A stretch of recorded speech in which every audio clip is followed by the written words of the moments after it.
I'm Justin Boyd. Tristan Jones. I'm a Swifty long as the blood magic keeps working. And we are the Watchers in the Basement. Welcome to the Watchers in the Basement. Welcome to Watchers Football Weekly, a podcast within a podcast, and a podcast that's all about the pigskin. Today we are here to discuss week 13 of the NFL season, which of course includes the Thanksgiving Day slate and a Black Friday game. We're going to talk about that. But I think we should start out with the kind of the hot button issue from today is Texans linebacker Azeez Al-Ashir. He was suspended 3 games for his hit on Trevor Lawrence in Sunday's game. Texans won 23-20. Texans won, but not a great game by them once again. But the big story was he, knocked out Trevor Lawrence, concussed him. I'm going to get y'all's thoughts on this play. Was the suspension warranted? Is Al-Ashir a dirty player? What do you think is going on? Tristan, I'll throw you first. Was the suspension warranted? Yes. A suspension was warranted. I don't know if 3 games was warranted. I think part of it is his reputation. He's had some incidents with like borderline or in general dirty hits over the last couple of years, over the last few weeks actually. So I definitely think that played a role in suspension. I definitely think he deserved to get ejected. Like that part, I think, but 3 games, I feel like was a tad bit excessive. I know the NFL said part of it had to do with, what happened after the hit and kind of like, I guess they wanted to say like that hit instigated a brawl. I still don't think that's worthy of 3 games, considering like what people get suspended for in the NFL. Like don't get suspended for in the NFL. I don't think 3 games is warranted, but I felt like 1, maybe 2 games at the most would have been warranted. Frank, what do you think? I always have a problem with these rulings because there's no precedence. Like, you can beat your wife and get 4 games. You can deflate a football and get 4 games. You can concuss somebody and get 3 games. You can spank your child and get put on the non-active football list for the rest of the season. Like, I don't understand the rulings as far as like the precedence of these penalties and like in these punishments. So I mean, I'm with Tristan. I think 3 games is a little bit too much, especially like when you can assault somebody and get less. So it's kind of like I don't whatever. I don't know. But I understand it because what it did expire after the fact. But I mean, I don't know if I agree or disagree with the 3 games. Again, there's just no precedence in the past when it comes to these rulings. NFL has to do a better job of like setting examples and like setting a formulae of like, hey, you do X, this is the effect of you doing X, and there is none in NFL. So yeah, they're not consistent, never have been, probably never will be. To me, like, I mean, obviously the guy has a little bit of a reputation from this season. We've seen. I'm not sure what the defensive player really can do, besides just not touch the guy. Like, I mean, it's a bang bang play. Football's a collision sport. I mean, I guess he led with his forearm to the head. I guess that's probably what caused the ejection. But I think the reaction to it is what really is the reason why he got suspended. The sidelines erupted. Obviously, the brawl broke out. But as a defensive player, I don't know what they're supposed to do. Like, should they add rules where the quarterback can't scramble or can't, like, I don't know. Like, if you're within a yard of a defensive player that plays dead, I don't know. Like, what do you do? Because I don't know. It's and then sometimes it just depends on who you hit as well. Like the NFL has really gone above and beyond to like show preferential treatment to certain players. Like if that's Josh Allen and Pat Mahomes, is it 3 games? It's probably more. So it's like 8 games. Huh? So there's 8 games of his. Yeah, you know what I'm saying? If it's Lamar, if it's somebody of a upper echelon talent, it's probably more games. So like these rulings to me are just such a joke because it's just a case by case thing, and like depends on how that person from New York is feeling that particular day, depending on who gets hit that particular Sunday. And it's a fucking joke. I don't whatever, man. Yeah. Tristan, any other thoughts on this before we move on? I think so. My larger thought is that part of what I think went into the suspension is that with quarterbacks and with linebackers, cornerbacks, whoever, just defensive players, when quarterbacks become runners, what that kind of turns into is like a social contract. It's like, hey, I'm coming towards, I'm trying to get these extra yards, but like if you see me in the motion of sliding as a quarterback and as a NFL like viewing community, we all have to like trust that that defender is going to make the proper calculation that, oh, he's sliding, let me, raise up, slow down, whatever. And essentially with Aziz, like that social contract was, violated. You can make the argument Trevor slid late. Like it looked like he was going like an extra beat to get like an extra 1 or 2 yards. And another thing that really goes into it is like with quarterbacks is when they slide, like they are marked down at where they begin the slide and not where they end up. So right. That, that's going to lead into like more ambiguity between the quarterback and the defender as to like, okay, when are you sliding? You know what I'm saying? Like there's so many like different variables that goes into it. I don't think it's as simple as the quarterback's about to slide, don't hit him. It's like, okay, what if I think the quarterback's about to slide, but they keep running, trying to get that extra yard. And when I go into my, finishing move, that's when they make the move to slide. Like there's so many things. So like, I don't know how you solve it. Like there has to be more discussion in the competition committee on, what constitutes beginning a slide, like what should defenders look for. But there's so many things to like think about in these split second, oftentimes incidents that I don't know if we'll ever, come to a perfect conclusion. Mm-hmm. It's just like, hey, slide so you don't get hit. Like ultimately, like what I think is going to happen is we're going to have to sacrifice some quarterbacks, like making poor decisions on not sliding in order to drive the point home that, hey, you can fight for that extra yard, but you're going to risk, getting your head or like neck area, chest area lit the hell up because you didn't slide it, you didn't initiate that slide in time. So I don't know how you fix it or even if it's fixable. Ultimately, what this comes down to is football is a violent game. You know what I'm saying? Like we keep trying to find our ways around it, but it always comes back to we can either embrace the fact that football is inherently violent, or we can sacrifice some of, the things that we feel make football. I've had this conversation. Frank knows I've had this conversation. There's just certain points in football where I just don't feel like a huge hit is needed. Like if the quarterback's going down, you touch them, you get up, you move on, you go to the next play. But we've convinced ourselves that these super, super violent hits are necessary in every occasion. And it's simply not. Like sometimes a simple tackle will suffice. Like these aren't things we're teaching 8-year-olds. We're not teaching 8-year-olds to like, knock somebody's block off. Like we don't want to see that. So like identify when a really, really tough hit is necessary and when one is not. I think that's the only like solution going forward. Yeah, I'm not a fan of like targeting that whole thing in college football because it seems like every time I've seen a targeting call, the replay of it, it's never targeting.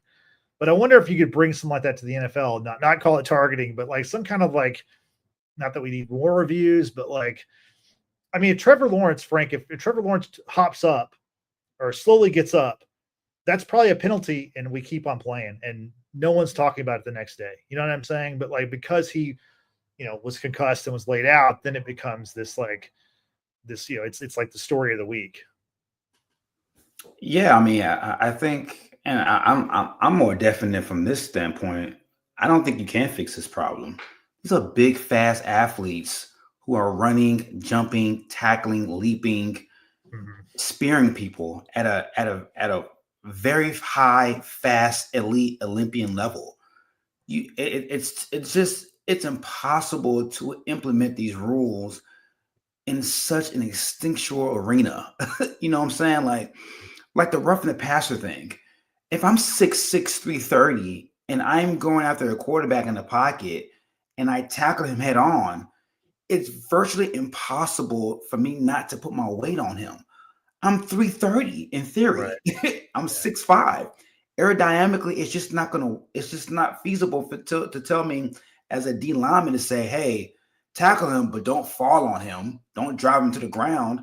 The fuck, like, bro, these guys weigh the same way as damn near a fucking scooter or damn near a four-wheeler. Like, it's impossible to catch a guy and then put him on the ground gently and be like, oh, the play is over with. And I think you have to either embrace it, like, hey, this is a violent game. Like, there's no way around it. And trying to make a violent game not as violent, these guys, who knows how many of these players have CTE now? You know what I'm saying? Like, we don't know. Like, it's almost impossible you're in a car wreck every 40 seconds of a play clock. It's a car wreck. You know what I'm saying? So it's like, I don't know how you get around this. It's going to keep happening. You know, it's going to keep happening every year until either football is just extinct, people stop caring, or moms stop putting their sons in soccer, baseball, and basketball. Yeah, football will last forever. I mean, you know, look at the SEC. Like, look how popular college football is, like, in the South. And we're going to talk about that here in a little bit. But let's get to some actual games. Let's talk about that Thanksgiving slate. I was talking about it for a few weeks. I was not impressed going in. I didn't leave very impressed with the three games. The first game, however, it was close. The Lions won 23-20. They've won their 10th straight to improve to 11-1. But it wasn't so much about how the Lions won. It was more about how the Bears lost. They lost their 6th straight. This time, Matt Eberflus not being able to, manage the clock, which, by the way, there are so many coaches in the NFL in college also who can't manage the clock. It's pretty ridiculous. This one was very egregious. I think that because this happened on national TV on Thanksgiving Day, I feel like this is the reason why Eberflus lost his job. Had this happen on Sunday, I mean, obviously in this, to totally bungle the final 40 seconds of that game is unforgivable. But had it happened on a Sunday amongst 7 other games, it probably isn't as big of a deal. And certainly if the Lions had just beaten them like 45-10, I think Eberflus is still the coach of the Bears. But with the way that game ended and just the lack of, a decision made, that was a tough watch. Tristan, what are your thoughts on the final game, on the final seconds of the Lions Bears game?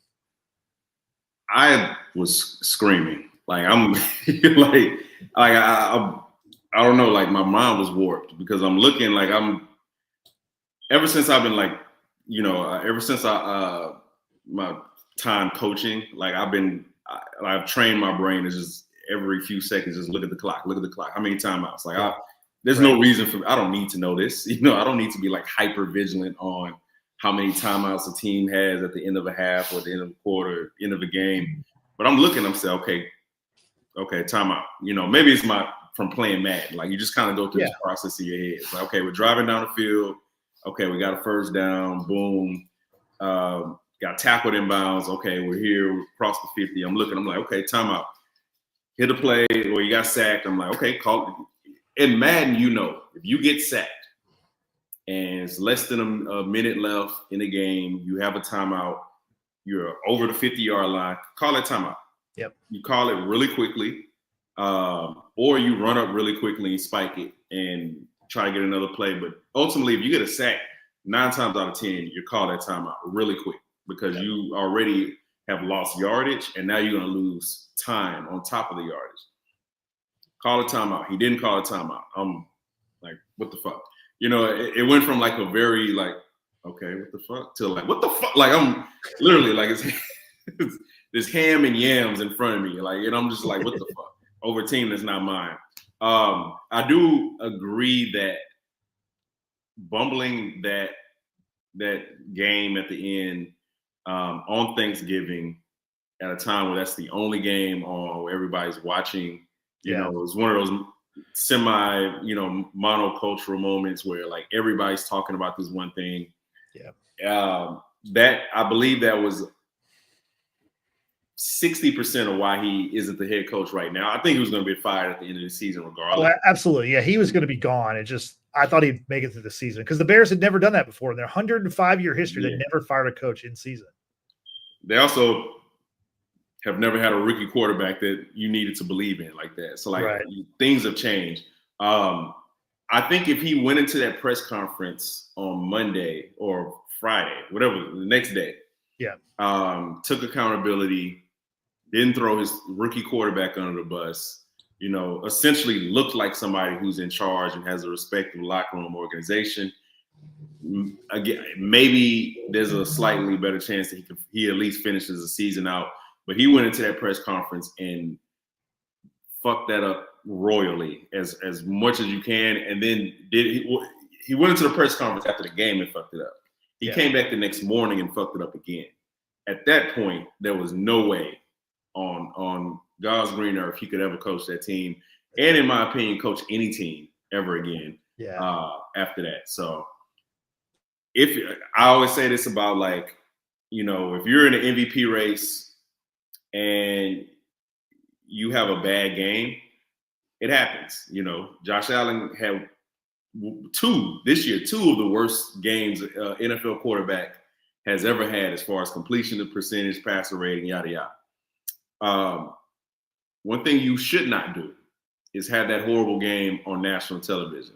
And it's the same thing for having like a huge coaching blunder. Like, quickest way, if you're already, you know, the team is already floundering, do not look like a completely incompetent idiot on national television in front of the nation. And that's what he did. And he, you know, I'm surprised they let him on the bus after the game, let alone into the building on Friday morning. So yeah, he did that to himself. No, you're right. The press conference was almost equally bad, where he was like, "Oh, that's part of that's the plan. That was our plan, was to not use the timeout and try to, you know, flail the ball to the end zone." Sort of like, it was just like, really, dude, like, just say that you messed up or something. Like, it was horrible coaching. Like, I agree with you. He wasn't going to make it out of the season, but if they were down 4, like, I can understand. There you go. Yeah, you're down 3. You're in field goal range. Relatively. Now, granted, the Bears haven't had the greatest luck with late field goals in the last 6 games or much of the season. But, you know, a little bit of context. So the play before, the Bears had the ball 35-yard line. The Lions 35. Caleb Williams takes a sack. They're back at the 41. They have, what was it, 34 or 34 seconds left in the game.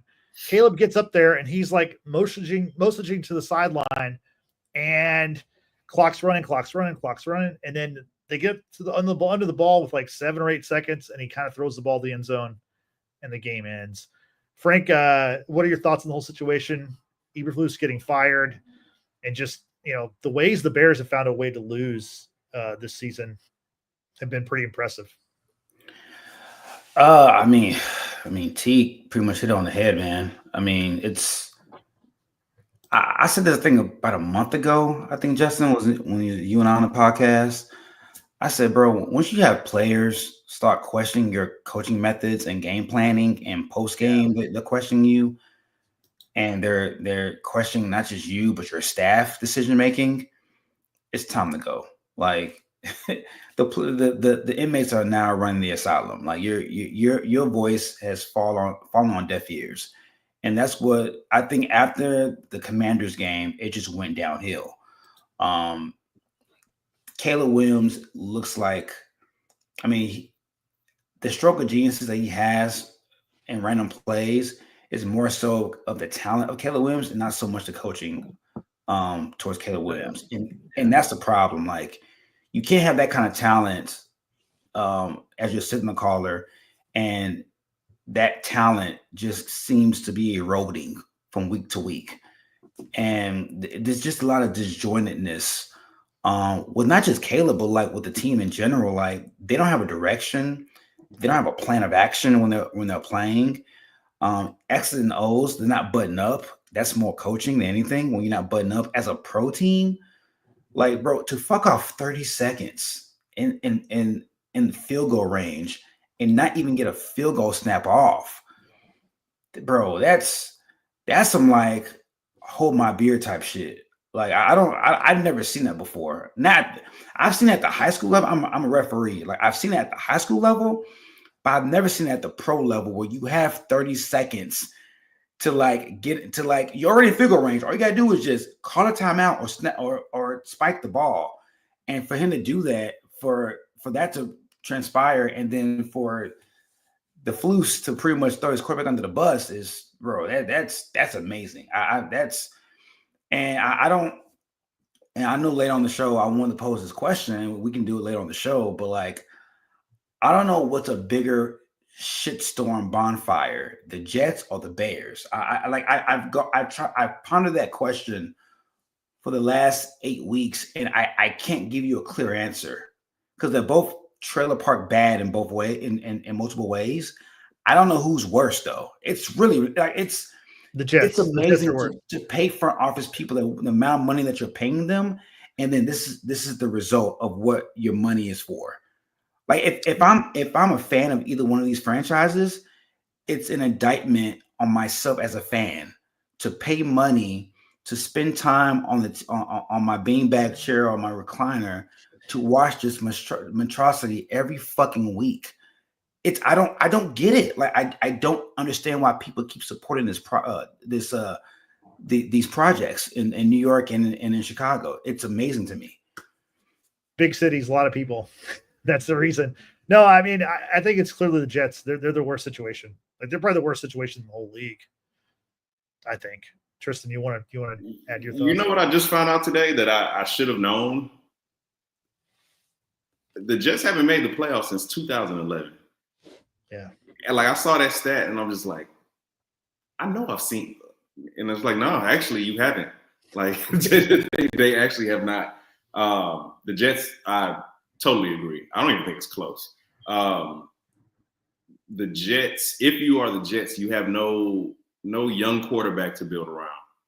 Like you're kicking around rumors of benching Aaron Rodgers for Tyrod Taylor. Shout out to Tyrod Taylor. But like you're not bringing in Tyrod Taylor to like, for the future or to like lift the morale of your fan base. It's like, okay, we're going from a super old quarterback who's clearly washed up to a mid-tier quarterback at best who's probably washed up, and who could probably get us one more win than Aaron Rodgers can. Bro, like your young, franchise receiver, quote unquote, is probably disgruntled because he's lost targets after you brought in two of your best friends. Like there's nothing good about that franchise, from the owner to the management to the quarterback, coach. Like the Jets need everything. The Jets need to blow it up. You know what I'm saying? And start over.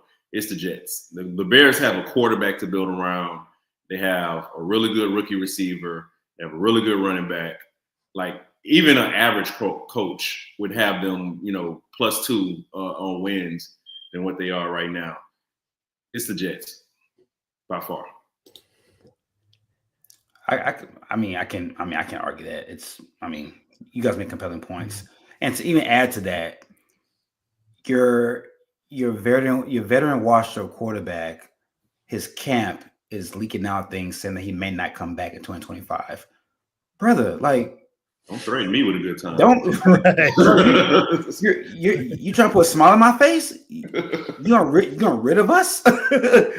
Great. Like, who's gonna want you, bro? Like you're damaged goods. Like to have your camp leak that out as if you're still Aaron Rodgers of 2013, 2014 shows me the lack of awareness and like dissonance that lack of distance that he has. Like you're not good anymore. Like And then you acquired a receiver, and you guys got worse. like you think about that. You acquired a Hall of Fame talent, and you guys got worse. You haven't won a game since you acquired him. Come on, bro. What are we doing here? That's wild. Well, from the Jets to the Giants, they played on Thanksgiving Day. We don't talk about this game a ton, but I got to say I was really pretty down on this Cowboys Giants game, and it actually turned out to be more competitive than I expected, which still isn't saying much. Cowboys got the win 27-20. They're now 5-7, still technically alive for the playoffs. Tristan, any quick thoughts on this game? That game was the first time since Steelers game, maybe, that I looked at the Cowboys and I'm like, oh, you look like a team with a direction and a plan. Maybe it was like super low expectations, but like they looked like a decent team that would not embarrass his fan base, win, lose, or draw. That was the best thing I got out of that. Like they look like an actual team. Play well, again, low expectations. That's really the best I got. I think Cooper Rush, he was a standout. He played really well. CD dropped some passes, but outside of that, offense moved the ball, defense played well. I have not expected anything out of the Cowboys before Dak went down, especially since Dak went down. Cooper Rush, after first game looking like a Canadian Football League quarterback, he's continued to get better. He's at least showing like what he showed last time Dak was hurt and he stepped in, which is he can be a competent quarterback who can make some throws. And he gave him a chance to win, and they won. Frank, any thoughts on this? The Thanksgiving Day matchup, Cowboys-Giants. Yeah, I'm going the opposite direction. I think winning that game was the worst thing the Cowboys could do, because now they think they can run the table and make the playoffs. Like I've heard this talk, like they've won 2 straight, and now they're saying we can get the 7th seed. No, you need to focus on April and focus on trying to acquire talent, low cost free, close to cost free talent via draft capital. You winning you going from 3 to 7 to 5 and 7 right now does you no good. You're not good. You're just moving your draft pick later into the teens now. But Frank, let's talk about the Cowboys' upcoming schedule. 5 games to go, right? They've got the Bengals at home. They go to Carolina, Carolina's kind of frisky now with Bryce Young playing much better. They host the Bucks. Then they play the Eagles. They finish the Eagles and the Commanders back-to-back. Now, those are obviously the 2 tough ones. But, I think the Cowboys are going to win 2 more games. They're going to find 2 wins somewhere in there, I think. That's not enough to make the playoffs, but – or they can go 1-4. This is the pendulum swing of how we view the Cowboys. They stay at the Cowboys. They can win 4 out of 5, or they can lose 4 out of 5. And when you're talking about a team that has the ability to do both, you're not a good team. Yeah, no, I'm not defending them. They're not good. But they did look more confident. They ran the ball. It was one of their better showings of the season. The nightcap, which I thought was going to be the best game of the day, turned out to be the worst game of the day, was the Packers. They beat the Dolphins 30-17. Not really much from this game, honestly. Josh Jacobs kind of did his thing, and Jordan Love did his thing, and the Dolphins did their thing in cold weather and in prime time. It wasn't a fun game. Tristan, any thoughts? We had a conversation. Well, not a conversation. We talked about this a little bit in the group chat. We joked about it.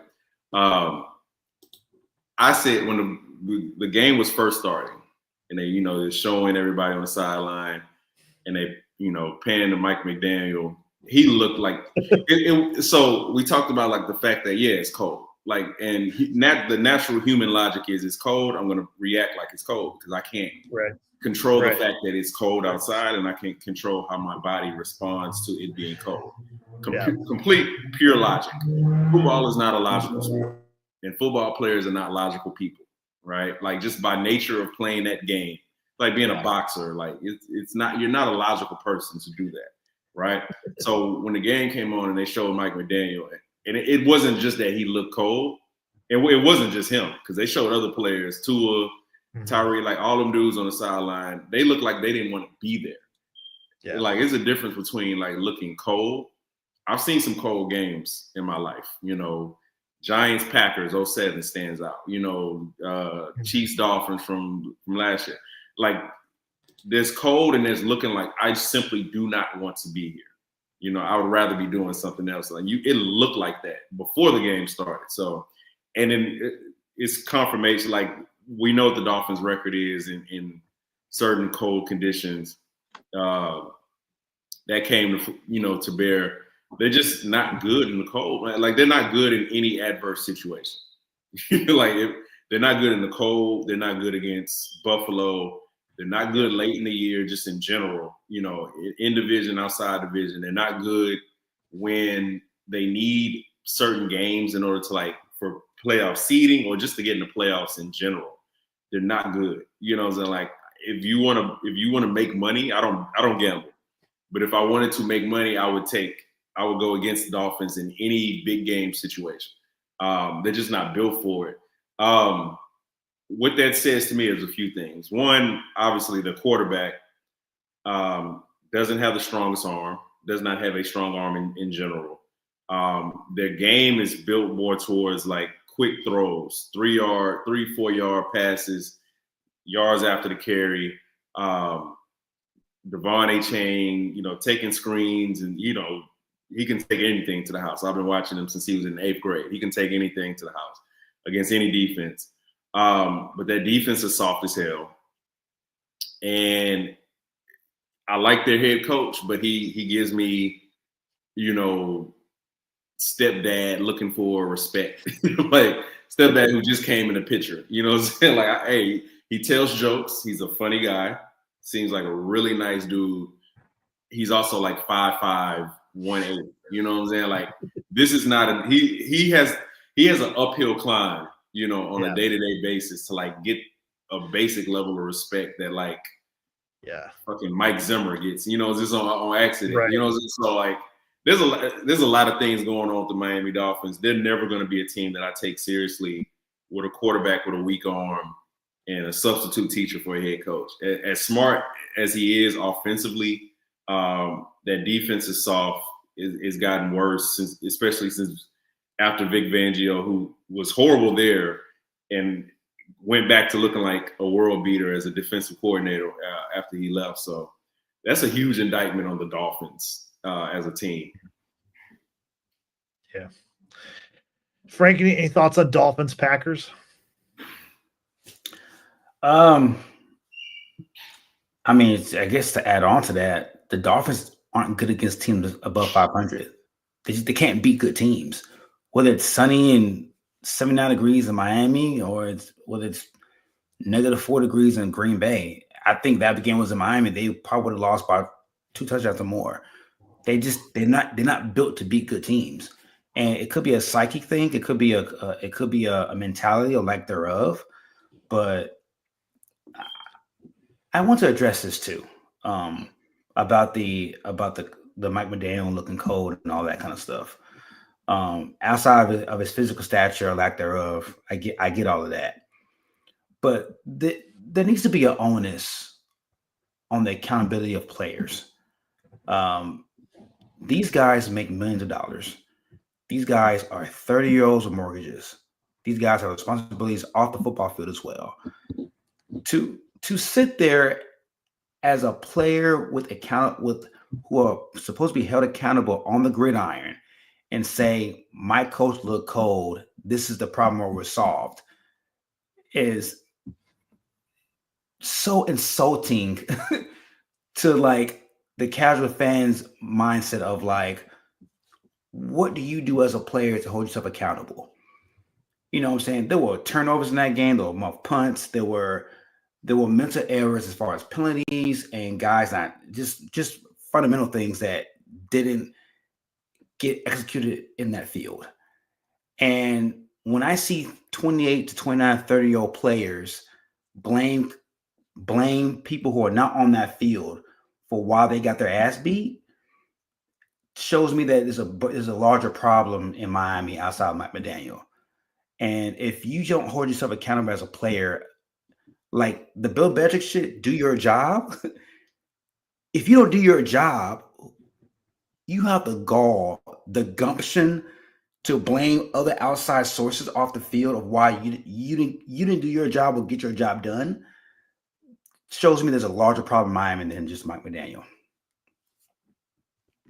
Yeah, no, that's well said. Yeah, they are. Yeah, and like y'all said, they're not very good against playoff caliber teams, which is a problem if you make the playoffs. Which that's not going to be a problem for the Dolphins this year. They're 5-7. They're basically out of it. Not technically out of it, but let's be real. They're not going to be in the postseason. Let's move on to Black Friday, a game that was of much interest to both of you.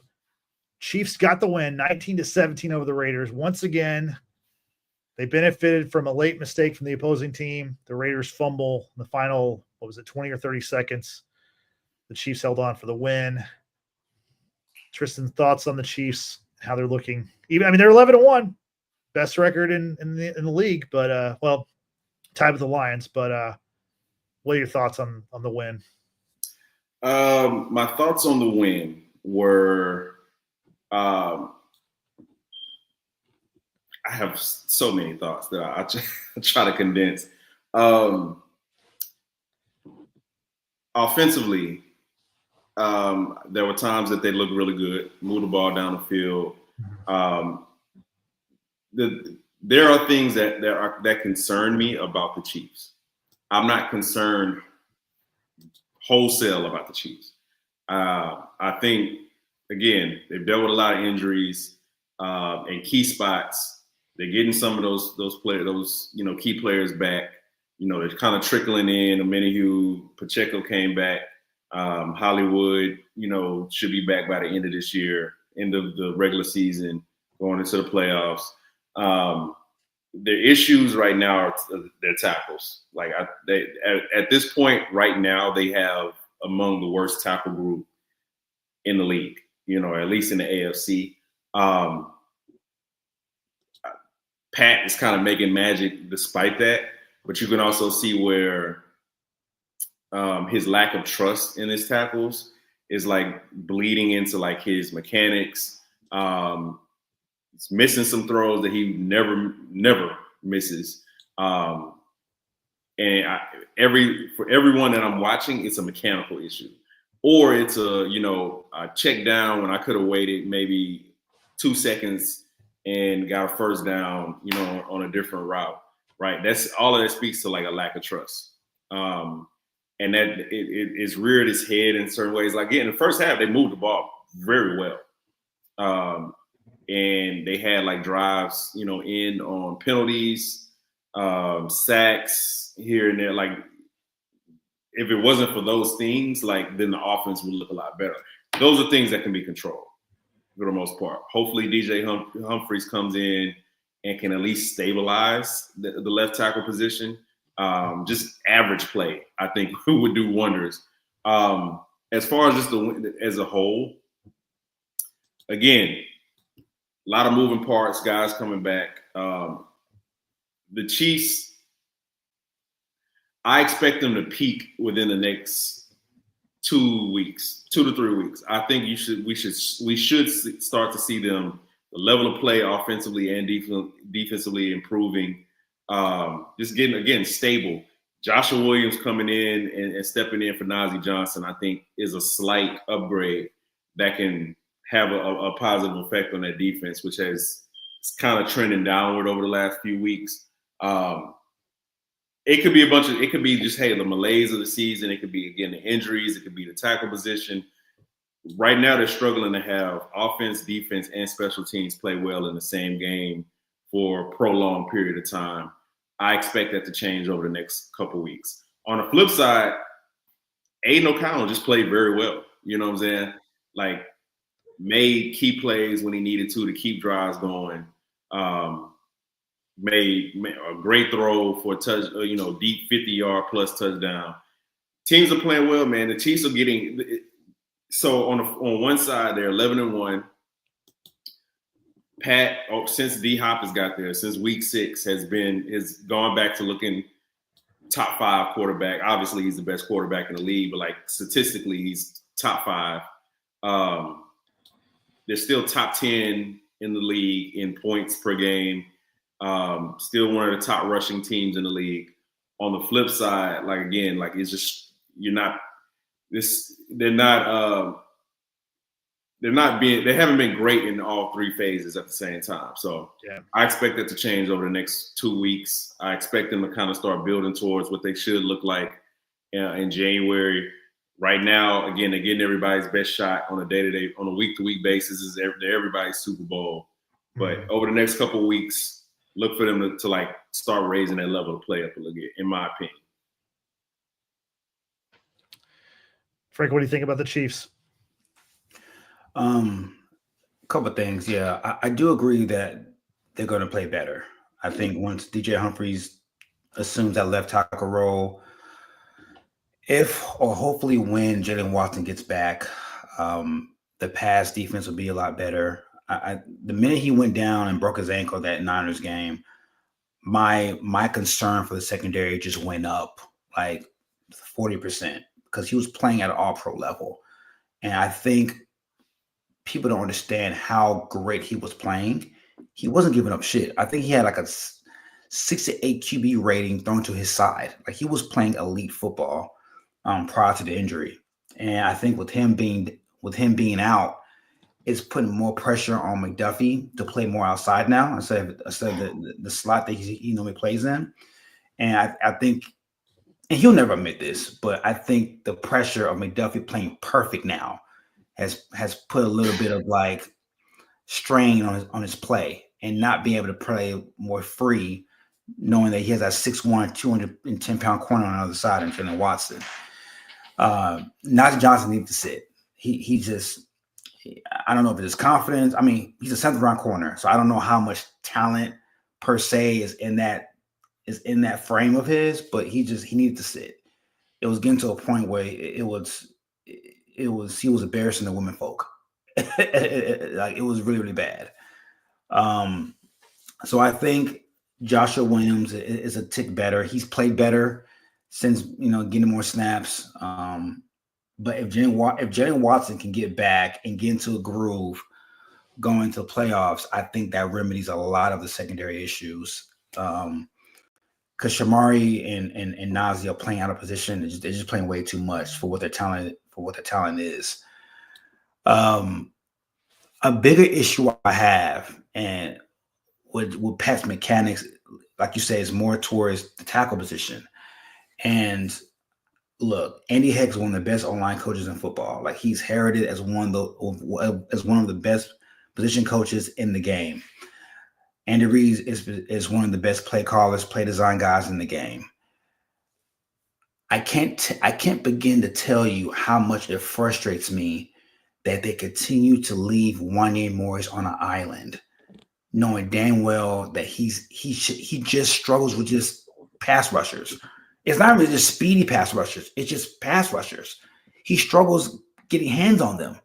And I don't know how much of it is a knee injury. I don't know. But like to continuously put not your franchise quarterback, the crown jewel of the NFL in harm's way every fucking play infuriates me. Like we talked about this during the game. Like, why aren't you running more screens on that side? Why aren't you chipping? Why are you playing more 12 and 13 personnel? Against the Saints, they had, 4 tight ends on the field at one point a few weeks ago? Why aren't you employing more tight ends? You signed Peyton Hendershot. You have Kelsey and Noah Gray. Why don't you chip more? Like, that man needs help. And, like, there were plays where Crosby came off the edge untouched. Like, the man came around the corner and Wanya was still in the stance. And I'm just kind of like, you can't sit there and let Pat take these shots because all it takes is one shot to that knee, to that ankle for him to be out for the season.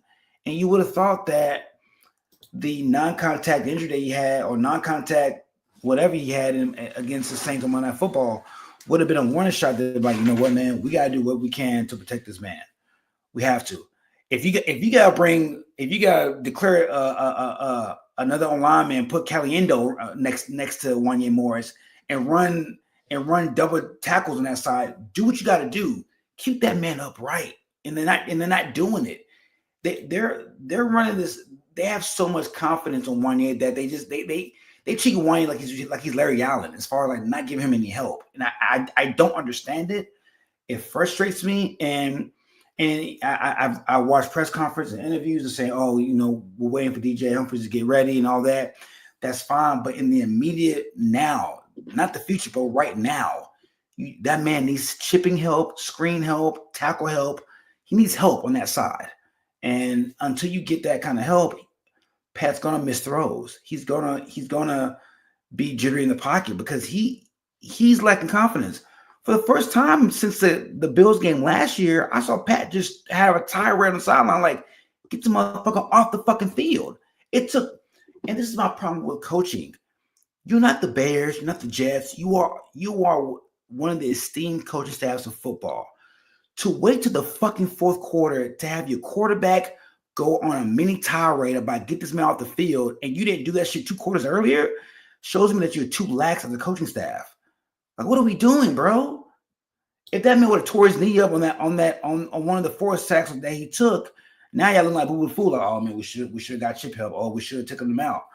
And it shouldn't have gotten to the point where Pat had to get mad to demand that motherfucker out of the game for you guys as a coaching staff to make that decision. And that's the problem I have right now with the coaching staff. Well, the Chiefs still are 11-1. They're the top seed. They've clinched a spot in the playoffs. They've got a pretty big game coming up next week. They host the Chargers on Sunday Night Football. The Chargers are 8-4, coming off a 17-13 win over the Falcons, and they benefited off of 4 Kirk Cousins interceptions. So we shall see what happens on Sunday night. Now, the number 2 seed in the AFC is the Buffalo Bills, who on Sunday Night Football this week clinched their 5th straight AFC East title. They beat the banged up and basically done 49ers 35-10 in the snow. Tristan, you're shaking your head. Tell me what you thought about this game. The Niners lost their top 2 running backs in the game, McCaffrey and Jordan Mason. Thoughts on the Bills in this game against the Niners? Yeah, I thought the game was over before they lost McCaffrey and Jordan Mason. Yeah. Kuba tell you, I put it in the group chat, like, I was like, hey guys, first quarter, I was like, hey, I think this game is over. 49ers, another team that looked like don't really want to be here. Like, yeah, don't really want to be here. You know, like, hey, we'll play, but like, don't really want to be here. Kyle Shanahan on the sideline didn't really want to be there. We'll play because we're getting paid to play, but we don't want to be here. We don't want to be here. Like, y'all not gonna cancel this shit? Like, right. That's that when if I walk into the school and like the power is out and like they're like, hey, just remain calm, you know, working to get the power back up. I'm like, hold on, we can't just go home. Like, what are we talking about? Like, that's how the 49ers look. And again, that was before it looked like Christian McCaffrey tore his Achilles. Like, you know, whatever the PCL, like, I think he got off good. You know, I think he came off good off that because I thought it was Achilles in the moment, you know, knock on wood, like glad he's better. Losing Jordan Mason hurts as well. But well, on the Buffalo side, like their run game, like making the decision midway last year to like kind of completely overhaul like their offensive philosophy and to like build their offense more against the run has made them as an offense as a whole and Josh Allen like just a little bit more dangerous. They, in order to beat them in January, a team is going to like really have the mentality, the personnel to like shut down the run first, while also, you know, taking away, you know, Josh Allen's ability to like pick you apart, you know, with the pass. And I think there's a few teams that can do that before they theoretically get to the Chiefs. But like they running the ball, like they are a much different team as they run the ball, which is crazy because, we've been rushing, to put Josh Allen at the top of the MVP race. It's like this preordained, destined thing. Like, he's, one of the best players to never win it. But like the team has gotten better the more they've taken the ball out of his hands, as far as like passing. But anyway, Bills look amazing. The 49ers defense, which was always their strong suit, their calling card, has gotten weaker and weaker. Not just every year, but like every week. Some of it is injury. Some of it is like, hey man, like they're a zone team, zone heavy team. And great quarterbacks are going to pick apart that zone every single time. And the teams they tend to lose to, they just simply haven't beaten Mahomes. They got their teeth kicked in by, the Ravens last year. And they got their teeth kicked in by Josh Allen. These are, in my opinion, your three best quarterbacks in the league, with Burrow right there as well. And like great quarterbacks are going to pick apart that defense if they can't get, a pass rush, and they can't get a pass rush. So like, I don't know what to tell you if you're a 49ers fan. Like the offense is heavily dependent on Christian McCaffrey not just being good, but being special. Yeah. And he hasn't been available for the most part this year, but in the game since he's come back, he hasn't been special. Which means Brock Purdy is not going to be as special. And that's, one of the biggest issues there is, again, when pieces start to fall on the board, you need your quarterback, you need the guy with the ball to be special, to elevate more. And I like Brock Purdy. I think he's a bottom of the second tier, or like mid to bottom of second tier quarterbacks in the league, top 7 to 13, 14, whatever. Mm-hmm. But when things start to go wrong, Brock Purdy's not going to turn into Kyler Murray, you know what I'm saying? Like that level, or Geno Smith even. He's not, he's going to be Brock Purdy, whether everybody's there or nobody's there. You know what I'm saying? Like he's not going to elevate that. Other guys can elevate him, you know what I'm saying? But he's not going to elevate your entire offense. That's not what he's there. That's not what he was drafted there to be in the first place, and he just hasn't reached that level. That's not to say that he can't get to some level of being a force multiplier, but he's just not that. So when you have the injuries, you have, guys, Debo not playing up to, Debo standards. When you don't have the run game, a special running back who can do it all, plus your backup running game. You have all these things. Plus you have like 2 inches of snow, 2 feet of snow, it looked like, all these things, come together for you to get your teeth kicked in on national television. And that's what we saw. So like this season was always going to be a referendum on Brock Purdy moving forward and like how much of a commitment the team should make to him.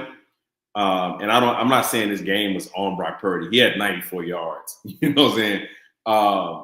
I don't think all that. I think a lot of that was conditions, but just overall from what I've seen from him week to week, like he's capable of making some excellent top tier throws, but he's not capable. He hasn't been capable yet on just being a great quarterback every single play.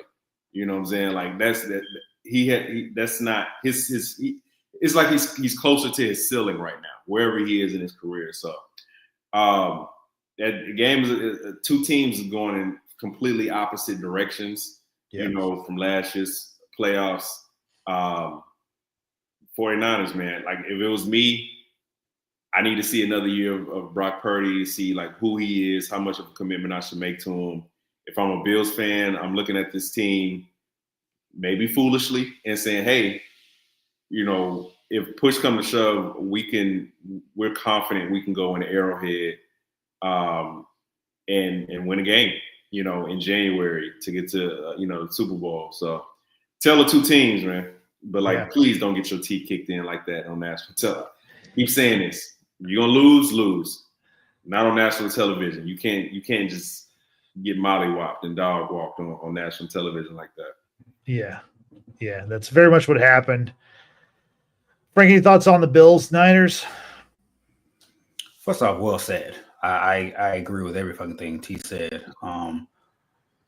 you're missing one element though, and I feel like I'm going to bring this back to the forefront because I asked this a month ago.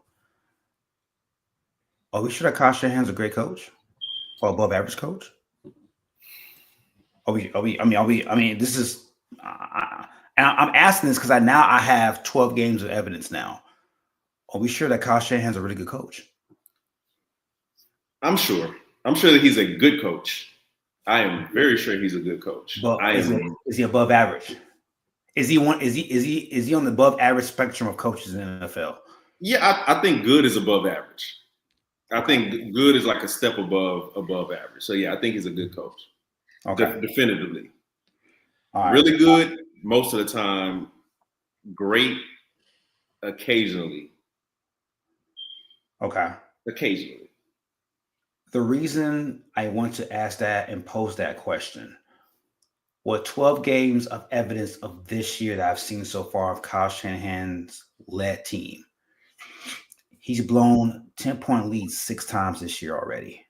He's lost 4 of those games after being up 10. The other 2 games he should have lost, but they didn't. His offense has looked very ordinary with that Christian McCaffrey. And when I say ordinary, there are times where they can't seem to muster out drives for quarters at a time. Yeah. That's another problem I have that's another question I have with Kyle Shanahan. The other question I have with Kyle Shanahan is that they got blown. They're supposed to be a Super Bowl contender going into the season. Now I get it. McCaffrey wasn't there for most of the year. You lose Ayuk. To lose the way you lost on national TV in Buffalo, and you're supposed to be a playoff team, is inexcusable. That team looked unprepared. Like T said, that team looked like they didn't want to be there. Yeah. And if we're gonna criticize Mike McDaniel for Miami showing, we need to equally criticize Kyle Shanahan for the Niners showing. That was putrid. That looked like the Jets. Like that did. Like that looked like the Jets Sunday night. I'm a betting man. In the fourth quarter, the Vegas live spread was 28.5 at one point in the fourth quarter. This is not Army versus Villanova. This is not Georgia against Delaware State. This is supposed to be a Super Bowl contender, an NFC title contender at the very least. Mm-hmm. And you get blown out like that.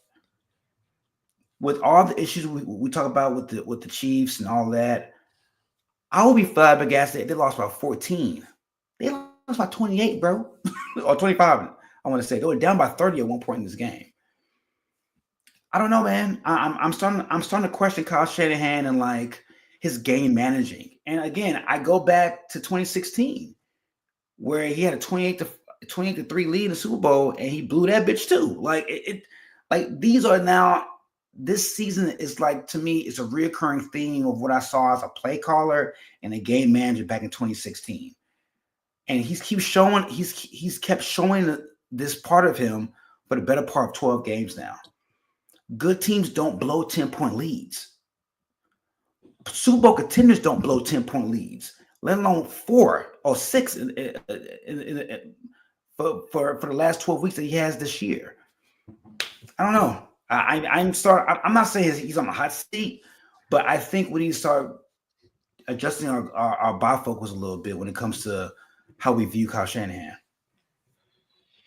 Yeah, and the 49ers, they're now last in the NFC West in a very winnable West. The 1-3 in the division, bro. The 1-3. Yeah. Could easily be 0-4. Yeah. Seattle leads the way at 7-5. Then we got the Cardinals and Rams at 6-6. Niners are 5-7. So we're only going to get one team in the West in the playoffs. I do believe. Moving on, let's talk about. We stay with the Cardinals if you want in the NFC West. What about what y'all think about the Vikings Cardinals game where the Vikings found a way to win? They're now 10-2. This looks like a playoff team, right? Sam Darnold he is fighting like hell, like the pumpkin allegation. Like it looked like he was almost there a couple weeks ago. Yeah. It looked like he was there in the first half, like completely there. But they bounced back. Came through it in the end. The Vikings are who we are. You know who they are. Like, there's not going to be a lot of variance from them as far as like how good they are collectively as a team. The variance is going to come from really two places. Like, how well is Sam Darnold playing? How well is the run game? Right. Run game picked up in the second half. They played better in the second half. Sam Darnold looked better in the second half with a competent run game. So like, nothing about the Vikings is going to shock me. The defense is going to play well. Like the biggest takeaway for me really was the Cardinals, because again, I've talked on this podcast. We talked about on this podcast over and over and over again. Like, at what point are we able to like have a definitive understanding of who the Cardinals are and who Kyler Murray is? Yeah. Because he was complete ass against the Vikings. Now, I don't know if that's again, Kyler Murray once every 3 games looks like a really good quarterback. Other times he looks like a average quarterback. Sometimes he looks horrible. I don't know if that's just like his inherent variance as a quarterback, or is that how much of that is like Brian Flores in that defense? But like they made CJ Stroud, look horrible. They made Jordan Love, he struggled. So like the Vikings are going to make him struggle, but from where we are with Kyler Murray, he should be above that. Like I should have higher expectations that you're not gonna struggle as much as a second-year quarterback is. You know what I'm saying? Kyler Murray should be elevating to like a different tier, to where at least you can get a decent game out of him. And we just simply didn't get a decent game out of him, or that offense. So again, the Vikings, they're going to be here. You know what I'm saying? Like pretty much the entirety of the season. Very high floor. That ceiling, I think, is a little bit down from where they started at the beginning. On the Cardinal side, like I think that was maybe their best chance at like really taking a stronghold in that division and building on what they've been, looking like the last few weeks. I just simply don't have confidence that they will win big games when need be, especially as it gets cold. That's a dome team with a small very small quarterback, strong arm, but small quarterback. So, again, like you're just looking at two different teams who, one team understands what it does well and leans into that on a week-to-week basis. The other one can go either way depending on who they're playing, how the quarterback's playing, what the defense is looking like on a given day. Yeah. Frank, the Vikings, they've been kind of one of your kind of surprise teams, one of your favorite teams so far this season to kind of follow with their receivers and everything. How do they keep doing it? I mean, we got to give the coach of the year votes, man. He's done a great job of saving Sam Darnold from himself and putting together quality game plans. He's used Aaron Jones in great situations, get Aaron Jones in space. So really, really using the play action very, very well with Aaron Jones and not just become a straight drop back passing team. I think also with the Vikings too, they do a good job of like just concepts. Like when I watch their offense, there's great space and variance in their route combinations to where throws are not difficult for Darnold to make, especially when the running game is going well. And two implementations of this offense and guys developing has been Jordan Addison. He's been really great as a number 2 receiver. Like you can't double Jefferson anymore. Like you just can't. Like he is having a renaissance year as a second receiver, and he's becoming a problem for secondaries. And now with his emergence and Aaron Jones in the backfield, they have a complete offense on all 3 levels. And they're doing all of this, and it's still working Hockenson in rhythm. He missed the first 6 games of the year. So they got weapons, man. I mean, on any given Sunday, if Darnold can stay off a pumpkin watch, they can beat anybody, and I mean anybody. And we talk about the Chiefs DC, man, a close second this year, bro. Brian Flores, dog. You get Brian Flores a week to game plan, he's gonna make anybody look like shit. And they're a complete team. When Darnold is turnover free and playing, I don't want to say risk averse football, but not putting the ball in Jameson Winston turnover ways out there, they're tough to beat. They're just tough to beat. Like that Lions loss, man. Like a month ago, that if they play the Lions 10 times, that could be 6-4, 5-5. They're right there with the Lions.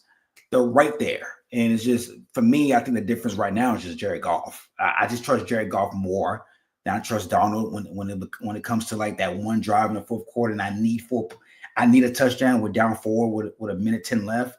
I trust Goff to give him that touchdown. I don't trust Darnold yet, but within like 60 minutes and coming in with a good game plan, that coach staff is really doing a great job. And in the player development with Naylor and Addison, Justin Jefferson has so much help, and it's just you can't focus on him anymore this year. The 2024 Vikings, man, with their pass game and their running game, they're complete on all 3 levels. Yeah, you referenced how well the Vikings are doing. You got the Lions in that division 11-1. The Vikings are 10-2. Then you got the Packers at 9-3. This week, Thursday Night Football, you got the Packers and Lions facing off. So that should be a good game. That division, obviously, I think the division's going to have 3 teams in the playoffs. So we'll see how that all shakes out. But you mentioned Jameis Winston, and Tristan, I want to get your thoughts because we got the full Jameis Winston experience on Monday Night Football last night. He threw for 497 yards, 4 touchdowns, but he also threw 3 picks, 2 of which were pick sixes, as the Browns lost to the Broncos 41-32. Broncos 8-5. Looks like the AFC West might have 3 playoff teams also. What are your thoughts on that one? The Jameis Winston experience. Yeah. Man, Jameis has this innate ability to, like, within the same game. Like, there were times where I'm watching that game and I'm like, man, like, Jameis Winston, is he a top 12 quarterback in the league? Like, is he? Like, I'm like, damn, this team might need a quarterback. Like, and then literally 10 minutes later, it's like, what the hell were you thinking? Like, there's something in his brain, and I feel like I can see it, like, on the field, to where, like, things are breaking down. And, like, I think Jameis has, like, a script in his head. It's like, okay, if this is open, boom, I hit that, yada, yada. When things get really tight, and I'm not saying Jameis chokes, because I think Jameis would do better if he choked more, like, and got more hesitant on certain things. Like, I think when things, like, when those bullets really start flying and it gets really tough, deep in games, tough situations, I think Jameis has a little bit too much fuck it. And it's, you as a quarterback or to be any really good athlete, you need a sufficient level of fuck it. Like, fuck it, I'm gonna make this pass. Fuck it, take this shot, whatever. He has too much, and he just loses concentration. Like, I guarantee you that man has ADHD. I guarantee it. He loses concentration. It's like you see the pick before it happens. You know what I'm saying? With that said, he's still an infinitely better option at quarterback than Deshaun Watson. The guys love playing for him. He's going to move your offense down the field. You know what I'm saying? Like, he's also going to make some very special throws to remind you, hey, he was a Heisman winner who led a national championship team as a true freshman. Yeah. Maybe true freshman. I don't remember. I always mix those things up. He was a freshman when they won. Yes. Maybe I don't think he was a true freshman. Anyway, number 1 pick. Like, this is like, he has the pedigree, and like that pedigree shows in certain moments, and he completely loses a lot of that pedigree in other moments. So on the Cleveland side, like, they put up 32 points. And they went toe to toe with an offense that was also playing very well. I would say above its skis on offensively, but Denver was putting up points, and at a certain point they were going blow for blow. And I didn't feel like if Sam Darnold was on the other side, I'd be like, damn, I don't know if Sam Darnold can go blow for blow and touchdown for touchdown, because this is kind of what the game is calling for. And with Jameis, I felt confident that he could do it. I don't know how much confidence I have that he can actually finish a game, or most games to get the win. On Denver side, man, their skill position players played really well.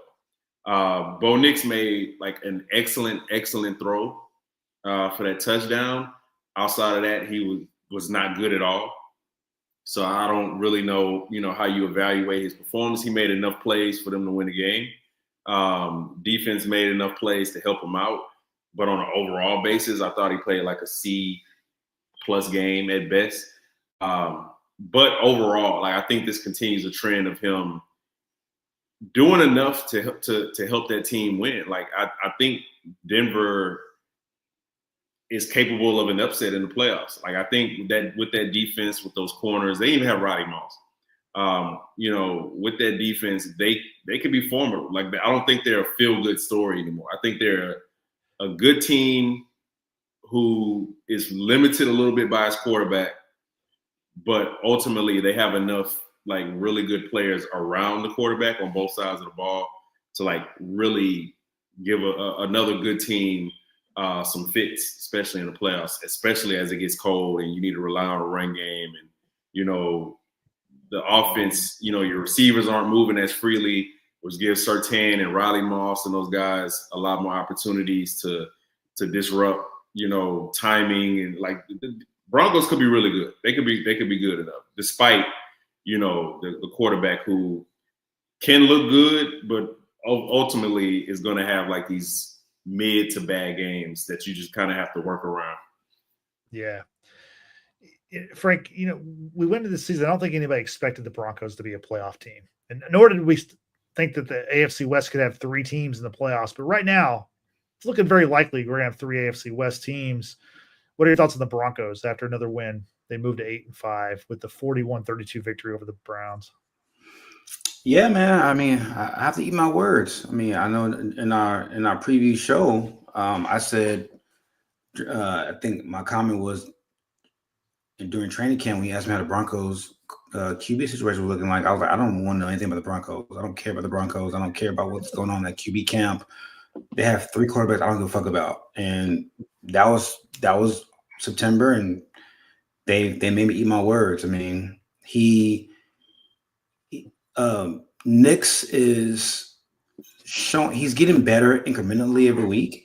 I mean, he's still a rookie. He's still gonna make bonehead mistakes. That throw in the fourth quarter, that backside post on 1st and 10 up. I think the up 7th point at that time. You can't make that throw.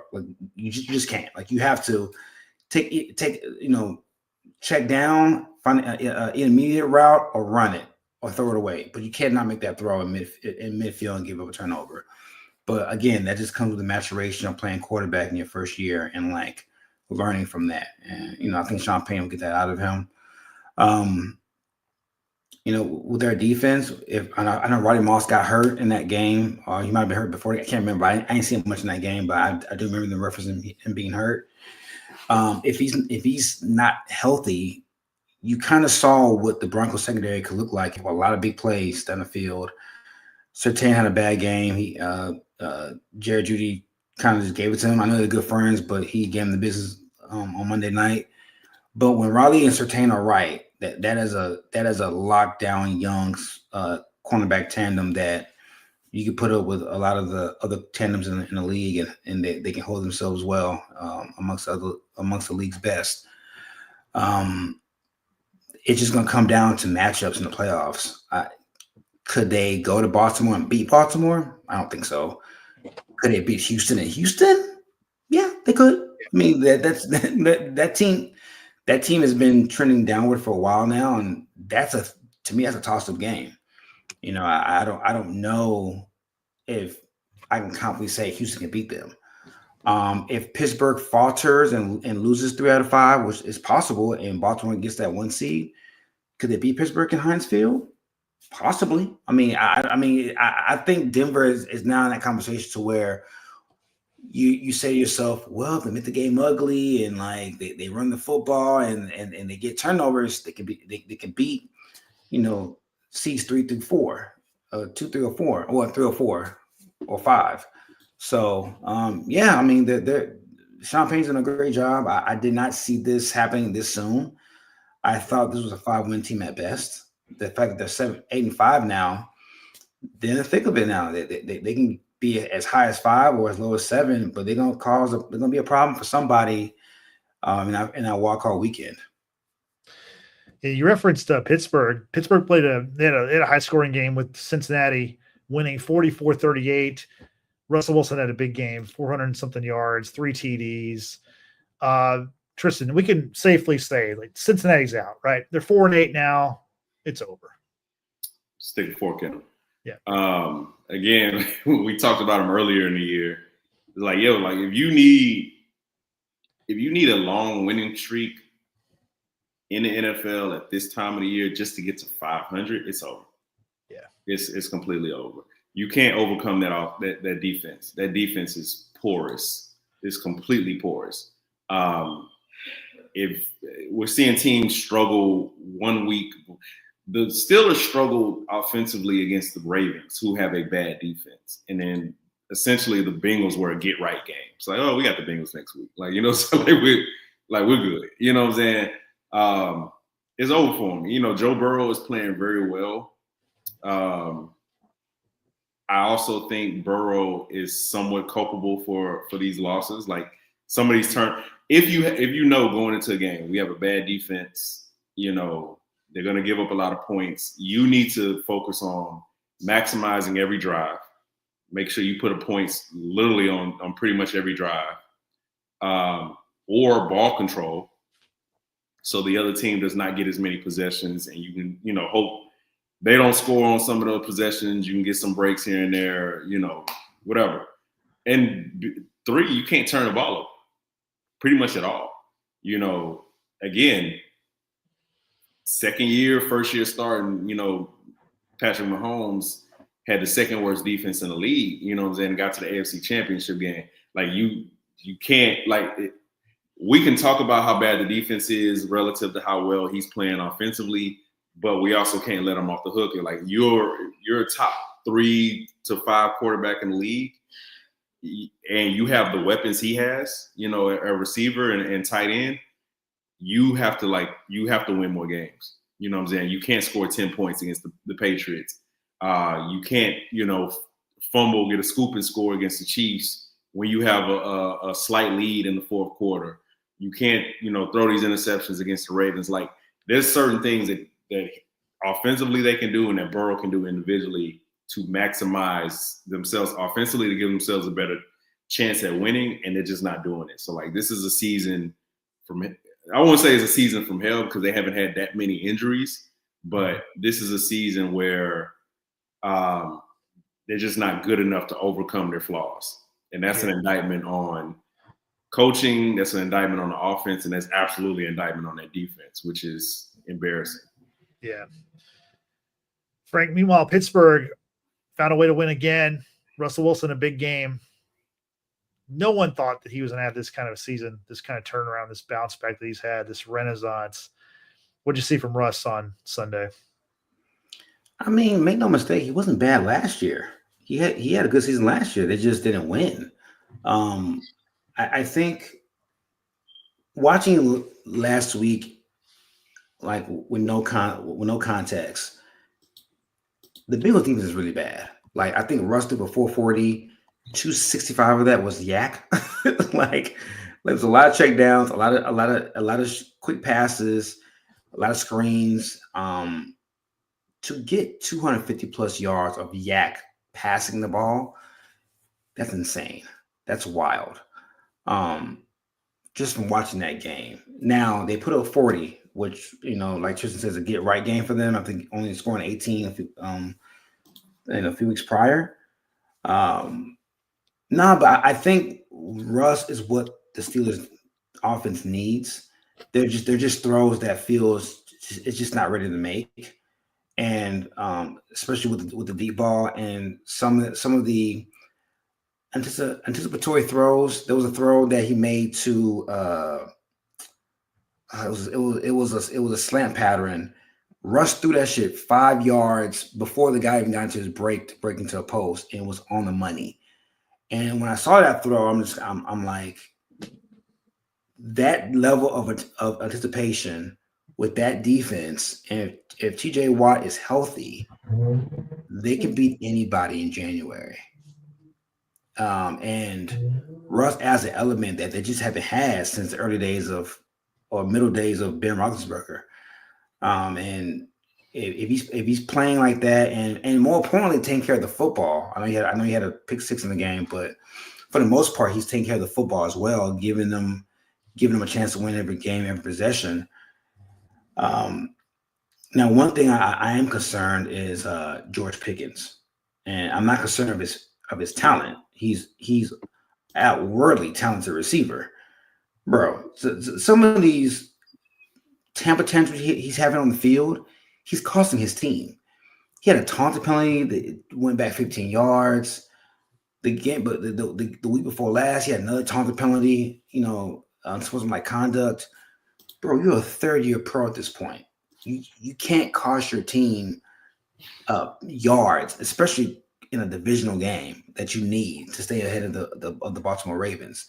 Mm-hmm. He has to grow up, man. He has to grow up, and I'm surprised that his behavior is going on right now.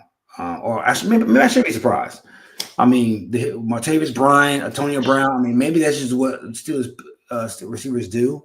But he has to be better. He has to be better. It's too easy for him to get out of his mentality playing football. It's too easy to ruffle his feathers, and he's going to cost him a game if he keeps on doing that. But the Steelers are good, man. They're really, really good. I mean, they have a 3-game lead now after the Ravens lost, and if they beat the Ravens again, it'll be a 4-game lead, the tiebreaker. So they're sitting pretty as the 3 seed right now. Yeah, Tristan, speaking of the Ravens loss, let's talk about that game a little bit finally. The Eagles got the win in Baltimore. Justin Tucker had another bad game, missed 2 field goals and an extra point. Now, the final score was 24-19. You'd say, well, that's 7 points there. Well, I mean, the Ravens kind of got a garbage touchdown late in the game to kind of make it look closer than it was. But what's your assessment of the Ravens right now, and then the Eagles, who, 2 months ago we were like, oh, this is a disaster. Now they've won 8 straight, 10-2. They're number 2 seed in the NFC right now. Well, first on the Ravens, one, I can't believe you just called them the Baltimore Ravens. Haven't you heard that they're the most explosive team like ever? Haven't you heard like this is the top 10 offense of all time? You know what I'm saying? Like the analytics tell you that. Essentially, they scored 12 points in that game. I'm not counting that last touchdown. I don't give a fuck about the last touchdown. That was a backdoor touchdown. Scored 12 points. Yeah. Again, with the Ravens, if you ignore their secondary, if you ignore their declining special teams, if you ignore the kind of head-scratching head coaching decisions, as far as their offensive philosophy, if you ignore their linebacking core, which is declined from last year, if you ignore the fact that their quarterback is one of the worst playoff performers of his generation, they're one of the best teams ever. You know what I'm saying? like, haven't you heard? Got 2 MVP candidates. I think they're essentially like Cincinnati, with, I guess, a quarterback that I don't know. What separates them from Cincinnati? They have a better running back, obviously, Derrick Henry. Yeah. When they lock in on, becoming a run first team, like, yeah, they can be dominant against most teams. But like, there's just certain teams that have their number, and normally they wreck the NFC, you know what I'm saying? But they're a super flawed team who have two guys playing at a very, very high level. I think Zay Flowers is playing well. I think that Sean Bateman has come through in certain points, but like they're not getting enough consistent production offensively from guys outside of Lamar Jackson, Zay Flowers, and Derrick Henry to like be dominant on a week-to-week basis. And their defense is just not good enough to win a playoff game. And like at a certain point, we have to acknowledge that and like lean on like decades and decades of data that tells us if you can't stop the pass, you can barely stop the run, you're not going to beat teams. You know what I'm saying? So I don't see it for the Ravens this year. In order for them to make a run, they're going to have to rely on like matchups. Like teams that are better than them are going to have to lose, and they have to take advantage of that. On Philly, I mean, like they just steadily gotten better, you know. And like the Bills last year, more and more they realize we are a run-first team, and we're going to lean in on that because that's what we do exceptionally well. They don't throw the ball exceptionally well. Jalen Hurts can make some exceptional throws. If you get one-on-one on the outside on A.J. Brown, he's going to throw it. And he's going to look good because it's A.J. Brown. And Jalen Hurts throws a very pretty deep ball. Jalen Hurts doesn't have a lot of throws he can make in the around the field to kill you with the pass, consistently. But they've leaned in. They said Saquon Barkley is actually the driving force. And the more they lean into that and establish their passing game off that, the better they become. The thing that surprises me about the Eagles is that their defense, especially their secondary, has been top tier. It's become top tier. Even with starting two young guys, that's a really, really good secondary. And they look like statistically, they're a top 3 defense in the league. That I did not see happening this year. So shout out to them. I think they have as good a chance as any team in the NFC to go into Detroit or, have Detroit come into Lincoln Stadium and win and make the Super Bowl again. So I think they're among like the top 4 teams that I think are contenders. Detroit, Philly, Kansas City, and Buffalo. Those are your contenders. Mm-hmm. Frank, your thoughts on that? What do you think about the Eagles and the Ravens? Look like they're kind of going in opposite directions a little bit. The Ravens need to have a come to Jesus moment. They got to ask themselves this question. Do we want to have a potential deep playoff run, or do we want Lamar to win MVP? And that could possibly be 2 different avenues. When I watched that game on Sunday, and I watched how they were approaching that game, again, man, Tom Monken, I don't know what their game plan is, but when I watch it with no context, it looks like they're trying their best to get Lamar's 3rd MVP. There were times when they ran the ball and they were getting 5 yards a pop easily. When they decided to saddle up on Derrick Henry and run him downhill, the Eagles' varsity line couldn't stop him. They were getting 5 yards a pop. Here's the problem. It worked so well that they went away from it and stopped throwing the ball. And Lamar started holding on to the ball too long. He started dancing around. He had a couple fumbles. It's like you have to you paid this man to be your bell cow, and he's not masquerading as a bell cow. And I don't understand it. Bro, it's December. That man should be running the ball 30 times, 30 touches. 18 touches is not enough. You need this game. You are 2 games going to that game. You are 2 games behind Pittsburgh at that point. Well, it might have been 3 games. I can't remember. But like, you need dubs.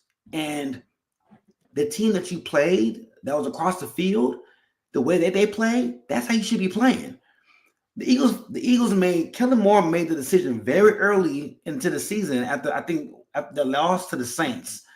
Saquon leads the league in touches at the running back position. They've taken the ball out of Jalen Hurts' hands. Jalen Hurts was 11 of 19. He had 19. He had 19 attempts. 19. And look, I know Lamar is a great talent. He's elite. He might win his third MVP. That's beautiful. That is great. Hurrah! That's wonderful. But the way that they're calling games, they're gonna fuck around and be home come the first week of January if they're not careful, because you're not using Derrick Henry the way he should be. The way he should be used. I think you want better. There were about out of those 18 carries that Derrick Henry had, there were 5 carries where they were running him horizontal to the line of scrimmage. The fuck are you doing, bro? This is a downhill running back. This ain't Justice Hill. This ain't Tony Pollard. It's a 6'3", 250-pound running back. Why is he running horizontal to the line of scrimmage? Why are you running off tackle? I don't understand that. Run that motherfucker downhill. And when they did it, they got 5 yards to pop. And when they didn't do it, their hair is so great. The few times they did run him horizontal to the sideline, to the line of scrimmage, and he got hit in the backfield, he still got 2-3 yards. And so it's the Ravens. They approach game planning so unserious that I can't take them serious. And when I watched it, the Eagles are the better version than the Ravens right now. They're a better. They are a responsible offensive showing version of the Ravens. That's what they are. And Kellen Moore has found a formula, and he's sticking to it. In the way that the Eagles are running Saquon, he's going to fuck around and get 2,000 yards and run the MVP. If I'm the OC of the Ravens right now, Derrick Henry will be neck and neck for the rushing title with Saquon Barkley, and it wouldn't be. They'll be neck and neck right now, and they're not. Like, there are times on third down, Derrick Henry's not even on the goddamn field, and I don't understand. Justice Hill is not Walter Payton. Why the fuck is he getting so many packages in these games in December? I don't get it. For the Eagles, man, look, for the last month I've been saying now, the NFC, if the Lions are here, the Eagles are right here. There's not a big difference as far as talent disparity. And I'll make the notion that the Eagles match up and they can counter everything that the Lions want to do. They have a great secondary. They have a great D line. They have a running game with Saquon. If you decide to put 8 in the box, you have a guy that can beat man coverage and AJ Brown and when Devontae gets healthy, they are a mirror image of the Lions, just not as multifaceted at the quarterback position. That as far as like making high level throws that Goff can make, that's the only difference. But if it's a defensive game, whether it's in Lincoln or whether it's in Detroit, to me that's a coin flip game. And I think the Eagles are peaking at the right time, and they're going to be dangerous, man. They really are. The Ravens got to be careful, because the way they're playing, they can easily miss the playoffs. You're 8-5. You have Pittsburgh one more time. You have the Browns, which again with James, you never know what James you're going to get. They can easily be a 9-8 team if they're not careful over the next few weeks. Yeah, we'll see how that plays out. That does it for our NFL stuff. Let's go to the college real quick. We got to talk about the Texas and A&M game. The rivalry returned. Texas got the win 17-7 at College Station. They're advancing to the SEC title game. They're taking on Georgia this weekend. Georgia beat Georgia Tech in 8 overtimes, 44-42. Let's talk about both these games quickly here. Tristan, what are your thoughts on Texas getting the win as the rivalry was finally renewed with A&M? Fuck A&M. Get them off my screen. Their fans talking all that shit for so many years about, them being, getting to the SEC first and all this, and Texas, essentially making them less special by joining the SEC. All that to come out there and score not a single offensive touchdown. Please get off my screen. Please. This is unserious, man. I talked about it last week, but A&M is maybe a year away. They really good class coming in as usual. We'll see what they do with it. But yeah, man, like it shouldn't have been that close. I give A&M's defense credit for like not letting Texas kind of run off on them, which they kind of threatened to do a few times.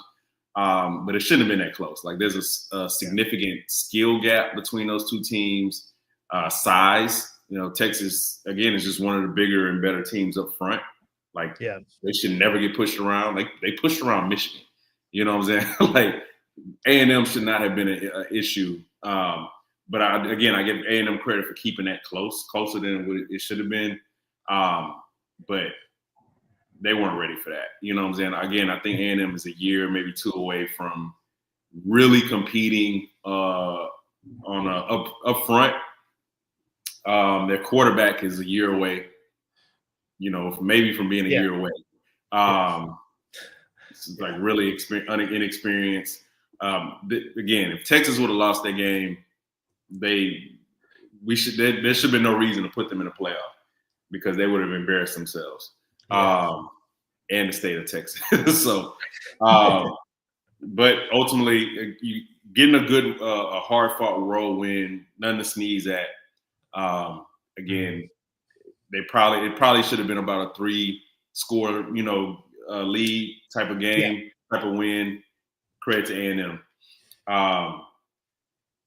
Georgia Tech, every time I watch them, you know what I'm saying? Like it's like on one end, it's like they're setting football back 40 years, but like what they do is so effective. You know what I'm saying? They're just like, hey, we're just gonna run it. We got this Haynes King guy who is going to retire from football at age 27 as a complete legend. Like as a complete like he has a little resume stacked up, some great wins. And that Georgia Tech team, man, that fucking triple option wishbone shit is they're gonna be doing that shit until 2,300. You know what I'm saying? And it's gonna still be effective. But they ran the ball all the time, except for when it came to the overtime and the 2-point conversions. They didn't run the ball hardly ever. They were like 1 out of the 8 overtimes or 8 attempts. It was, you get the ball at the 3-yard line. It's not, you're 3 yards away from scoring. I thought that was kind of interesting. Frank, I want to get your thoughts on these games real quick. Tristan touched on it. Texas really dominated this game. I felt like it should have been like 31-0 or so. I felt like Quinn Ewers was maybe the biggest opponent that Texas faced on Saturday night. And I really do wonder, like, is Quinn Ewers, like, if Arch Manning plays that full game, does Texas roll over A&M? And, could Texas beat Georgia? Because I don't have high hopes for Texas this weekend against Georgia if Ewers is going to be the quarterback. To me, he's just really limited. Yeah, man. I'm just, as a UT fan, I was really insulted that was only a 10-point win. I was insulted. That should have been a 31-7, 35, 40-7 type of win. Quinn Ewers, he tries his best to like keep both teams in the game, and it frustrates me. Like, bro, you are a 4-year quarterback, bro. You're a veteran, dog, and like it gets to a point where I trust Arch Manning even more than I do Quinn Ewers. Yeah, and he holds the offense back because you can tell when they're trying to call plays, you can tell they're trying their best to not overcomplicate the play calling and just simplify it. And if you're going to win a championship or be a part of the championship conversation, if you're going against Oregon come January 17th, if you go against Dylan Gabriel, if you're going against Ohio State, you got to put up points, bro. You got to. Like you can't score 17 in a CFP game and win. You're just not going to do that. Like that's the margin error. These teams, these quarterbacks are just too talented. These rosters are too talented in the top 12, in the top 8 to like sit on a 17-7 lead. That was embarrassing offensively. And I'm with you, man. Come Saturday, I expect to see more Arch Manning packages inside the 30. I really do. I think in that first matchup against Georgia, outside of the O-line getting the ass whooped in that first half, Quinn played scared. Quinn looked like a quarterback who played for TSU going against Missouri. He looked visibly scared every fucking snap. He was hesitant. And Sarkisian orchestrated play designs to where guys were just running open in that first game, and he wasn't hitting them. Yeah, he was not hitting those guys in stride.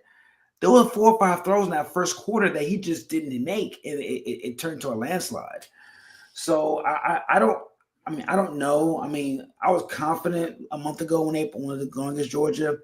With Quinn Ewers, I don't know what Quinn I'm getting. I don't know if I'm going to get the Quinn that played against Michigan. I don't know if I'm going to get the Quinn that played against Alabama last year. I don't know what Quinn's going to show up. I don't know if I'm going to get fourth quarter Quinn, last 8 minutes of the game against Washington last season, or am I going to get the first half Quinn against Georgia? I don't know what I'm getting. And to say that on December 3rd, a week from the CFP playoffs, is alarming for me. And I'm worried. I'm deeply concerned of the quarterback position moving forward. And if I'm concerned, I know Sarkisian is going to have some sleepless nights over the next coming days, leading up to Saturday, of how to try to win in spite of his starting quarterback. Yeah.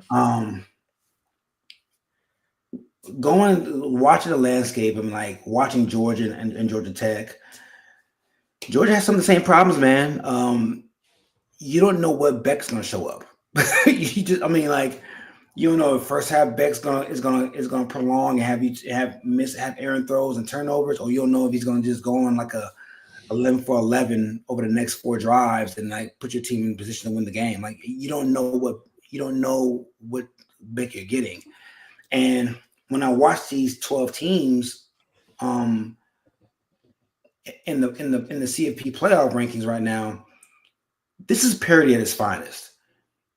Boise can go fuck around and Jensen can get 320 on 44 carries and win a game against Ohio State. I don't know who's good. There are no great teams. There are teams who play good in moments or great in moments, but in totality, there are no good teams, no great teams to say. And it's going to be a beautiful shitstorm come the middle of December, because you may get an Indiana versus Georgia final. I mean, you just never know. Yeah. Yeah, no, I think the playoffs are going to be fun. I think you said it well. It's definitely a lot of parity. It's up in the air. There's no great team. I did want to point out, we started off this podcast talking about Matt Eberflus, the Bears coach who got fired. He lost he had a critical bungle in a big moment, right? National TV. Well, there were a couple other coaching moments that I wanted to highlight that I thought were equally bad. Well, not equally bad, but pretty bad. For example, in the Georgia Tech game, which, like I mentioned before, went to 8 overtimes. In the second overtime, when you go to double overtime in college football, if you score a touchdown, you have to go for 2, right? We all know this. Pretty much everybody in the stands knows this. They tell you, they put it on the scoreboard, whatever. They flash over to the Georgia Tech coach after they scored a touchdown, and he's putting up the 1, signaling extra point. And I'm like, dude, you make $3 million a year, and my time in the sports media, just following sports my whole life, playing sports, you always hear these stories about, these coaches, they work so hard. They work 100 hours a week and they sleep in a cot in their office. Like Matt Eberflus, you can go home, because if you don't know the rules of that stuff, go home. And the same thing can be said for Mike Elko, the A&M coach. Somehow, some way, by the grace of Quinn Ewers only, you have A&M is down by only 10. It's 17-7, under 5 minutes to go. You're within the 5 or 3 yard line. Texas stopped you on second down. Texas stopped you on third down. What do? Now you need 10 points. You need a field goal. You need a touchdown, right?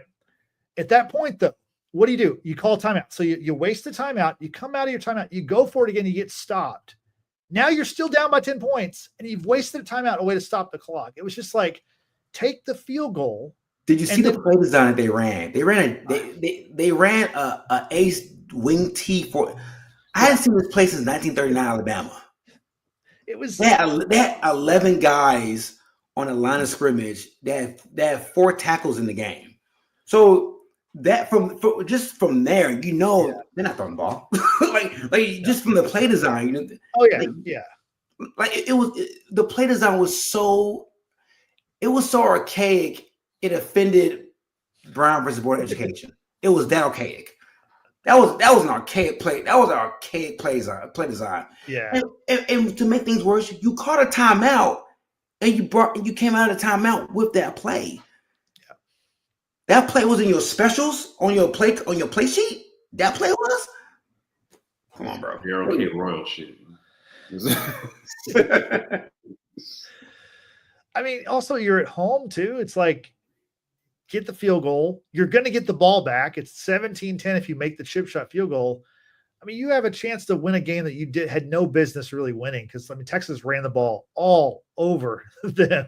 It was ridiculous how, the problem is Texas couldn't score because they kept turning the ball over in the red zone or before they got to the red zone. So anyway, I just wanted to highlight those coaching errors because I think they should be highlighted sometimes because we hear about how much these dudes make and how hard they work. And yeah, I think you should just relax because you obviously don't know a ton. Is there anything else you want to touch on real quick with college football? I mean, obviously we had the Michigan-Ohio State brawl. Michigan pulled off the upset. Colorado absolutely destroyed Oklahoma State. Miami was upset by Syracuse. Anything else you want to touch on, Tristan? Heisman race real quick. Okay. Heisman race. Colorado sent like this campaign thing, like schools, teams, organizations send those things out to different voters, whatever. Kind of highlighting why both, not just Travis Hunter, but like Shedeur Sanders both deserve to be, Heisman winner. And for me, I looked at that and was like, man, all this does is make me want to like vote. If I had a vote for, Ashton Jeanty. Like, we got 2 Heisman winners. Like, y'all should be running the Big 12. You should be first place in Big 12. You know what I'm saying? You should be damn near undefeated. Yeah. Like, you're not. I don't think you're making the case. I love what Travis Hunter has done. I think he's special collectively for like what he's done playing both sides of the ball. Yeah. I don't know if he makes a lot of plays, a lot of great plays. And then obviously there's games like, hey, 3 touchdowns, pass breakup, interception, like those like show like his value on both sides of the ball. But overall, I don't know if you would say he's a top 3 to 5 receiver in the country, nor would I think you would say he was a top 3 to 5 cornerback in the country, right? And some of that could be, hey, he doesn't have the reps, as many reps as a lot of these top guys. I understand that. Ashton Jeanty is doing things we haven't seen since 1988. Since B. Sanders, what I'm saying? Like, since things we have not seen since then. So, and Boise State's going to be in the college football playoff. Yep. Ashton Jeanty is the Heisman winner. That does not mean he's like definitively the best player in college football, but he's the Heisman winner. And I think he should win that. Maybe not going away, but for me, definitively, I have Ashton Jeanty as Heisman winner. Okay. Solid prediction. Frank, any Heisman thoughts? Yeah, I mean, to even add on that, Jeanty is the reason why they're in the conference playoff, the conference game this weekend. He's the absolute number one. Jeanty had 200 yards against Oregon. They almost knocked off Oregon. The fact that the 2 Heisman hopefuls in Colorado have 3 losses and didn't run the Big 12 to me is more of an indictment than anything. Like, you should have destroyed the Big 12. You lost by 16 against Kansas. Kansas is a 500 team. It's inexcusable. Yeah. You can't have 2 Heisman guys and lose by 16 this juncture of the season. To me, it's Jeanty, man. It's not even close.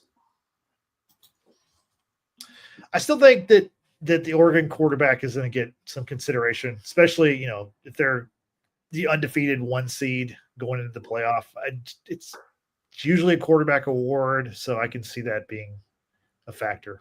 He'll get consideration for sure because they're undefeated, but Jeanty is putting up an historic season.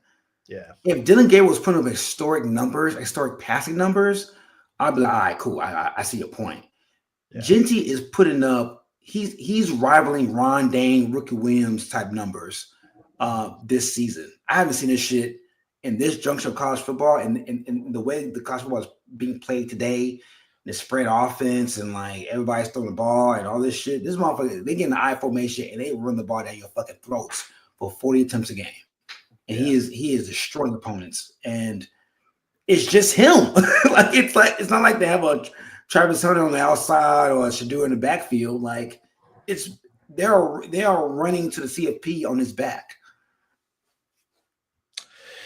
Yeah, no, I agree with you. I just wonder, like, will the Boise State not being a brand per se, will that? I mean, they're kind of a brand. They're blue. The blue field's been something we've talked about for 25 years, but they're not a perennial like powerhouse. So I wonder if that's going to hurt him. And with college football, it's usually about the brand names. So we will see how that all plays out. Also, we'll see how the championship games play out next weekend. We'll be discussing that along with week 14 of the NFL. Tristan, as we get here, is there anything else you want to talk about that we didn't mention? I mean, I think we got everything. Got everything. Yep. Frank, what about you? No, we're good, man. So I want to say thanks to King B. Johnson for joining us in the live chat. We appreciate you popping in there. And that's the best way to join us, is join us in the live chat when we do this on YouTube. And if you're on YouTube, do all the YouTube things for us. Do us a favor, help us out, subscribe, like, comment. We appreciate that. It helps us out. And hey, if video is not your thing, that's okay. We're on audio platforms like Spotify and Apple Podcasts. So check us out there. Download the podcast, rate and review. We appreciate that. And also find us on social media. We're at Watchers Basement. And be sure to use the hashtag Watchers Basement. So as we wrap it up tonight, for Tristan and for Frank, I am Justin saying thanks for watching. Thanks for listening. We will see you next time. Have a good night. Bye-bye.